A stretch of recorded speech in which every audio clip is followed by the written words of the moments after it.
नमस्कार, जय हिंद दोस्तों। मैं दर्शंकर पांडे स्वागत करता हूं आपका अपने चैनल बूस्ट पॉजिटिव एजुकेशन पे।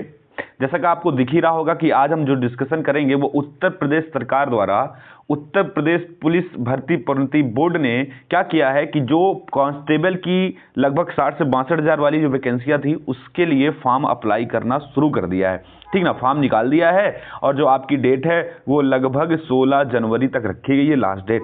तो आज उसी के बारे में हम लोग डिस्कशन करेंगे, देखेंगे आखिर क्या है, कितने पद हैं, किस किस श्रेणी में कितने कितने पद हैं, क्या अर्हताएं हैं, क्या छूट आपको मिली है नहीं मिली है, किसको कितनी छूट मिल रही है, जो सबसे बड़ा इशू है, जो सबसे बड़ा मुद्दा भी है। चलते हैं, बिना किसी देरी के देखना शुरू करते हैं। तो सबसे पहले देखिए, यहाँ शुरू में आपको कुछ चीजें दी हुई हैं, जैसे कि कितने ग्रेड पे की है, कितना वेतन मिलेगा, कितना नहीं मिलेगा, लेकिन हमसे इसमें बहुत ज्यादा हमको इसमें समझना नहीं है। हमको देखना है कि आखिर वैकेंसियां कितनी किसकी है। तो सबसे पहले यहाँ पे आप देख रहे हैं कि आरक्षी नागरिक पुलिस की जो वैकेंसियां है उसमें यूआर मतलब आरक्षित श्रेणी की जो वैकेंसियां है वो कितनी है, 24,102। कितनी? 24,102। वहीं ईडब्ल्यूएस के लिए कितनी निकाली गई है? निकाली गई 6,024। वहीं अन्य पिछड़ा वर्ग जिसे हम ओबीसी बोलते हैं उनके लिए 16,264 है। वहीं अनुसूचित जाति जिनको हम एससी बोलते हैं उनके लिए 12,650 और अनुसूचित जनजाति जिनको हम एसटी बोलते हैं उनके लिए 1,204 वैकेंसियां क्या है निकाली गई है। जो टोटल कुल मिलाकर कितनी हो गई?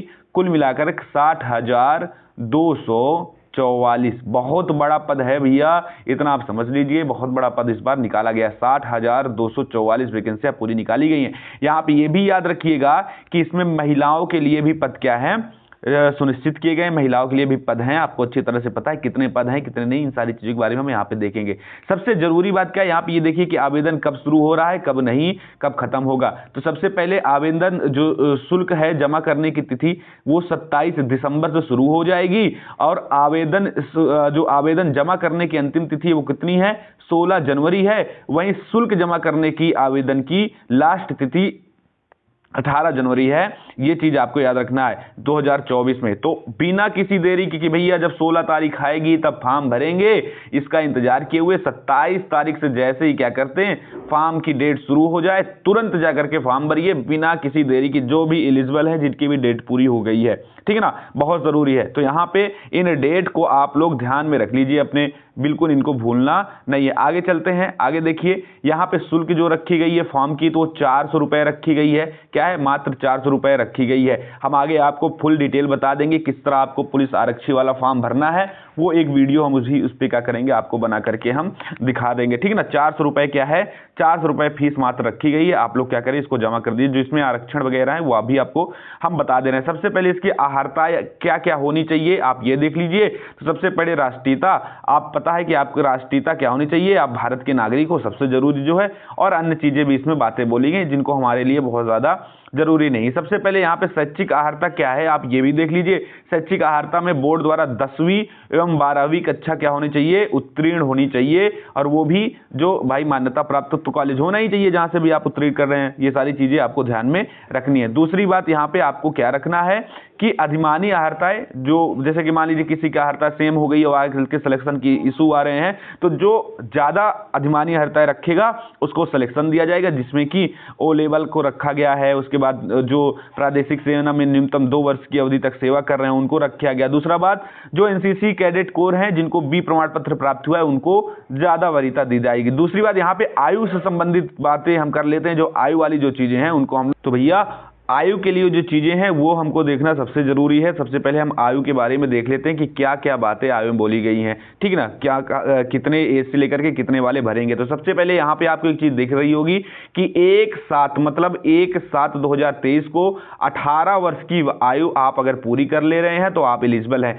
दूसरी बात यहाँ पे अब देखना है कि कितने से कितने जो एज वाले हैं वो फॉर्म को अप्लाई कर सकते हैं। तो यहां पे आप ध्यान रखिए, यहां पे ये देखिए कि जिनका जन्म 22 मतलब और 18 वर्ष पूरी हो जानी चाहिए और 22 वर्ष से अधिक नहीं होनी चाहिए। तो मतलब यहां पे हमको ये देखना है कि कितने कितने से डेट से कितने डेट वाले यहां पे एलिजिबल होंगे। तो यहां पे ये देखिए कि जिनका जन्म 2 जुलाई 2001 से पूर्व एवं 1 जुलाई 2005 के बाद नहीं हुआ हो, वो क्या कर सकते हैं, वो फॉर्म को अप्लाई कर सकते हैं। ये सामान्य लोगों के लिए है, अन्य लोगों के लिए 5 वर्षों का छूट भी है। अन्य लोगों में जैसे कि एसटी, एससी, ओबीसी, ठीक है, ऐसे लोगों को क्या है, छूट भी मिली हुई है। लेकिन ये सामान्य जो लोग हैं, जो भरना है जिनको, उनमें कोई किसी तरह की आयु की छूट नहीं दी गई है। ये चीज को ध्यान में रख लीजिएगा, इसको बिल्कुल भी भूलिएगा नहीं। दूसरी बात, यहां पे महिलाओं के लिए भी आयु में छूट का प्रावधान है। यहां पे महिलाएं जो 2 जुलाई 1998, जो महिलाएं 2 जुलाई 1998 से पूर्व एवं 1 जुलाई 2005 के बाद का उनका जन्म नहीं होना चाहिए। मतलब यहां पे यह ध्यान देने योग्य है कि 25 वर्ष तक की महिलाओं को क्या किया गया है, कांस्टेबल भर्ती के लिए बुलाया गया है। तो बहुत ही बेहतरीन अवसर है, बहुत ही अच्छी चीजें हैं। आप लोग क्या करिए, फॉर्म अप्लाई करिए। अब कुछ यहाँ पे कुछ बातें हैं जिनको हमको देखना जरूरी है कि कैसे क्या होगा, पेपर का क्या नाम है, पैटर्न, लिखित परीक्षा कैसी होगी। आइए इसको हम लोग क्या करते हैं, यहाँ पे थोड़ा सा ध्यान दे देते हैं। यहाँ पे देखिए लिखित परीक्षा किस तरह होगी। तो लिखा हुआ है, ऐसे अभ्यर्थी जिनके आवेदन पत्र प्रथम दृष्टया सही हो पाए हैं जाएंगे से ऑफलाइन परीक्षा, कहाँ पे ऑफलाइन परीक्षा होगी, किसी भी तरह की कोई ऑनलाइन परीक्षा नहीं होने वाली। तो मतलब ऑफलाइन लिखित परीक्षा में सम्मिलित होने की अपेक्षा की जाएगी। लिखित परीक्षा में वास्तुनिष्ठ प्रकार के प्रश्न पत्र रखा जाएगा। लिखित परीक्षा 300 अंकों की होगी। कितने अंकों की, 300 अंकों की होगी, जिसकी समयावधि 2 घंटे होगी। जिसकी समयावधि 2 घंटे होगी। लिखित परीक्षा में 4 विषय होंगे, जिसमें सामान्य ज्ञान पहला, दूसरा सामान्य हिंदी, तीसरा संख्यात्मक मानसिक योग्यता एवं मानसिक अभिरुचि, बुद्धि लब्ध एवं तार्किक क्षमता, चौथा विषय क्या होगा, यहाँ पे होगा। और दूसरी बात, यहाँ पे एक चीज ध्यान रखना है कि अभ्यर्थियों के लिए लिखित परीक्षा में गलत उत्तर देने के लिए ऋणात्मक अंक प्रदान किए जाएंगे। मतलब ये ध्यान रखिएगा भैया कि इस बार कितना, -0.5 क्या रखा गया है, ऋणात्मक अंक रखा गया है। किस तरह से, ये चीज समझिए। इस लिखित परीक्षा में कितना, लिखित परीक्षा में कुल कितने प्रश्न दिए जाएंगे, कुल प्रश्न दिए जाएंगे 150 प्रश्न आपको क्या किए जाएंगे, दिए जाएंगे। कितने, 150 प्रश्न दिए जाएंगे और प्रत्येक सही उत्तर के लिए 2 अंक आपको प्रदान किया जाएगा। और आरक्षी भर्ती नियमावली के अनुसार उक्त भर्ती में भर्तियों के प्रत्येक गलत उत्तर के लिए कितना, -0.5, मतलब 1/4 क्या रखी गई है भैया, माइनस मार्किंग आपकी रखी गई है। ये चीज ध्यान में रखिएगा, ठीक है, ये चीज ध्यान में रखिएगा। दूसरी बात, यह लिखित परीक्षा OMR आधारित परीक्षा प्रणाली के अनुसार संपन्न कराई जाएगी। लिखित परीक्षा के पाठ्यक्रम प्रशिष्ट 1 पे संलग्न है। ये आपको ये बता रहा है कि भैया क्या क्या लिखित परीक्षा के पाठ्यक्रम होंगे। ये सारी बातें आपको सिलेबस से संबंधित चीजें, यहाँ पे ये चीज ध्यान रखिएगा, बिल्कुल भी नहीं भूलिएगा। तो भैया समझ गए हैं, 300 नंबर का पेपर होगा, 150 क्वेश्चन, प्रत्येक क्वेश्चन 2 नंबर का होगा, 1/4 माइनस मार्किंग रखी गई है और 4 पेपर आपके होंगे। सामान्य ज्ञान होगा, सामान्य हिंदी होगा, रीजनिंग और गणित वाला जो आपका पोर्शन है ये आपका रखा गया है। ठीक, ये बहुत इंपॉर्टेंट है, इनको आपको अपने दिमाग में रखना है, बिल्कुल भी भूलना नहीं है। ये कुछ बातें हैं, कुछ चीजें हैं। उसके बाद जो आपका एग्जाम होने के बाद जो शारीरिक चीजें हैं उन पे हम लोग ध्यान देंगे। यहाँ पे थोड़ा सा जो इशू रहता है, पुरुषों के लिए न्यूनतम शारीरिक मानक जो होते हैं उनमें सबसे ज्यादा जो इशू आता है उनकी शरीर की ऊंचाई को, मतलब उनकी जो कितने लंबे हैं, इस चीज को लेकर बहुत ज्यादा इशू रहता है। तो भाई कुछ लोग भाई छोटे हो जाते हैं तो फॉर्म नहीं अप्लाई कर पाते हैं, या अप्लाई कर देते हैं, पेपर भी निकाल लेते हैं, बाद पता चलता है कि अरे हम तो 166 सेंटीमीटर के ही थे, अब बताइए हम क्या करें। तो यहाँ पे एक सामान्य वर्ग के लिए जो कंडीशन रखी गई है वो क्या है, वो सामान्य, यहाँ पे देखिए लिखा हुआ है, सामान्य, अन्य पिछड़ा वर्ग और अनुसूचित जातियों के पुरुषों के अभ्यर्थियों के लिए न्यूनतम ऊंचाई 168 सेंटीमीटर होनी चाहिए। ये चीज क्या की गई है, यहाँ पे डिसाइड की गई। मतलब अगर आप 168 सेंटीमीटर के हैं या इसके ऊपर हैं तो आप क्या कर सकते हैं, फॉर्म को अप्लाई कर सकते हैं। दूसरी बात, अनुसूचित जाति के पुरुषों के लिए यह न्यूनतम ऊंचाई 160 सेंटीमीटर रखी गई है, तो ये उनके लिए आरक्षण प्रावधान किया गया है। ये चीज ध्यान में रखिएगा। बाकी चीजें थोड़ा सा महिलाओं के बारे में आप देख लीजिए। महिलाओं का भी जो इशू रहता है यही ऊंचाई वाला मेन इशू है। तो महिला भर्तियों के लिए न्यूनतम शारीरिक मान क्या है ऊंचाई के लिए, कि वही चीज सामान्य, अन्य पिछड़े वर्ग, अनुसूचित जातियों के लिए महिला अभ्यर्थियों के लिए न्यूनतम ऊंचाई कितनी होनी चाहिए, 152 सेंटीमीटर रखी गई है। वहीं यही चीज अनुसूचित किसके लिए, जनजातियों के लिए 147 सेंटीमीटर रखी गई है।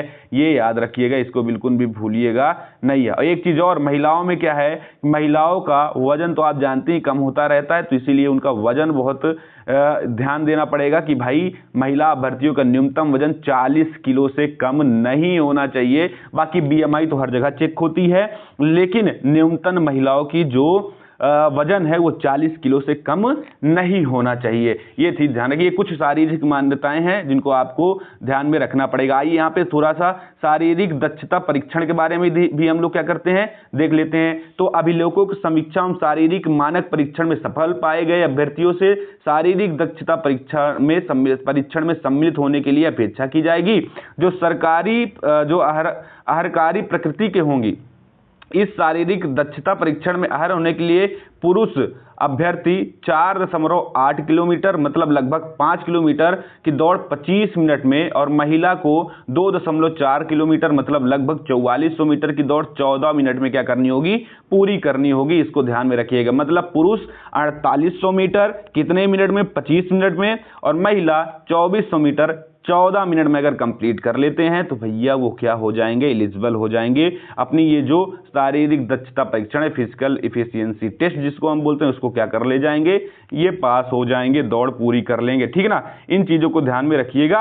और अंतिम जो अभ्यर्थियों की सूची है वो सारी चीजें बाद में आयोग बताएगा आपको। मेन हमको जो देखना है कि हमने क्या कर लिया, देख लिया। अब यहाँ पे किसी तरह की सेवा छूट की बात की गई है, तो सेवा छूट की बात वही है, सब में 5 साल है, लेकिन आर्थिक रूप से कमजोर वर्गों के लिए भी किसी तरह की भी कोई छूट नहीं दी गई है। यहाँ पे ध्यान से देख लीजिएगा, ईडब्ल्यूएस वालों के लिए किसी तरह का कोई भी आयु में छूट नहीं है। अगर आपको लोग बेवकूफ बनाएं कोई भी यूट्यूब वाले, तो आप ध्यान से इसको देख लीजिए, नोटिफिकेशन में ये बातें यहाँ पे बोली गई है। ठीक है ना, ये सारी चीजें ध्यान में रखिए। हाँ, एक चीज और है यहाँ पे, एक चीज ये ध्यान रख सकते हैं कि भूतपूर्व जो सैनिक हैं, जो भूतपूर्व सैनिक हैं, उनके लिए 3 वर्ष का आयु में छूट दिया गया है। और वो जितने वर्ष जॉब किए हुए हैं और उनकी आयु से उसको क्या किया जाए, घटाने के बाद 3 वर्ष एक्स्ट्रा जो बचता है वही उनकी छूट में काउंट होगा। ठीक, ये कुछ बातें हैं जिनको आपको ध्यान में रखना है। तो अब बस एक जो सबसे महत्वपूर्ण, सबसे इंपॉर्टेंट जानकारी है वो क्या है भैया, वो सबसे इंपॉर्टेंट जानकारी यही है कि फॉर्म आपका आ चुका है। 27 दिसंबर आपको याद रखना है, 27 दिसंबर याद रखना है। 16 जनवरी आपको याद रखनी है। ठीक है, 16 जनवरी आपको याद रखनी है, ये भूलना नहीं है। अब सबसे जरूरी बात क्या है, आइए एग्जाम के बारे में देख लेते हैं कब पेपर होगा। तो फरवरी माह में डिसाइड किया गया है, फरवरी माह में डिसाइड किया गया है। उड़ते उड़ते खबर ये भी है कि 11 फरवरी डेट रखी गई है, लेकिन ये बहुत ही कम चांस है कि इस डेट को पेपर हो पाए, लेकिन आप इतना मान के चलिए कि फरवरी में आपका एग्जाम हो जाएगा। ठीक है ना, फरवरी में आपका एग्जाम हो जाएगा, तो टाइम आपके पास बहुत कम बचा हुआ है। आप तैयारी पर जुड़ जाइए, लग जाइए। ठीक है ना, तो ये जानकारी है, जल्दी जल्दी इस वीडियो को सबके पास शेयर कर दीजिए, सबके पास जानकारी मिल जाए, पहुंच जाए। आयुष संबंधित हर एक चीज, सारी जानकारी यहाँ पे दे दी गई है। ठीक है, तो फॉर्म आप जल्दी से भर लीजिए, लास्ट डेट का इंतजार नहीं करिएगा। फिर मैं मिलूंगा आपसे अपने अगले वीडियो में। दयाशंकर पांडे मैं आपसे आज विदा लेता हूं। नमस्कार, जय हिंद।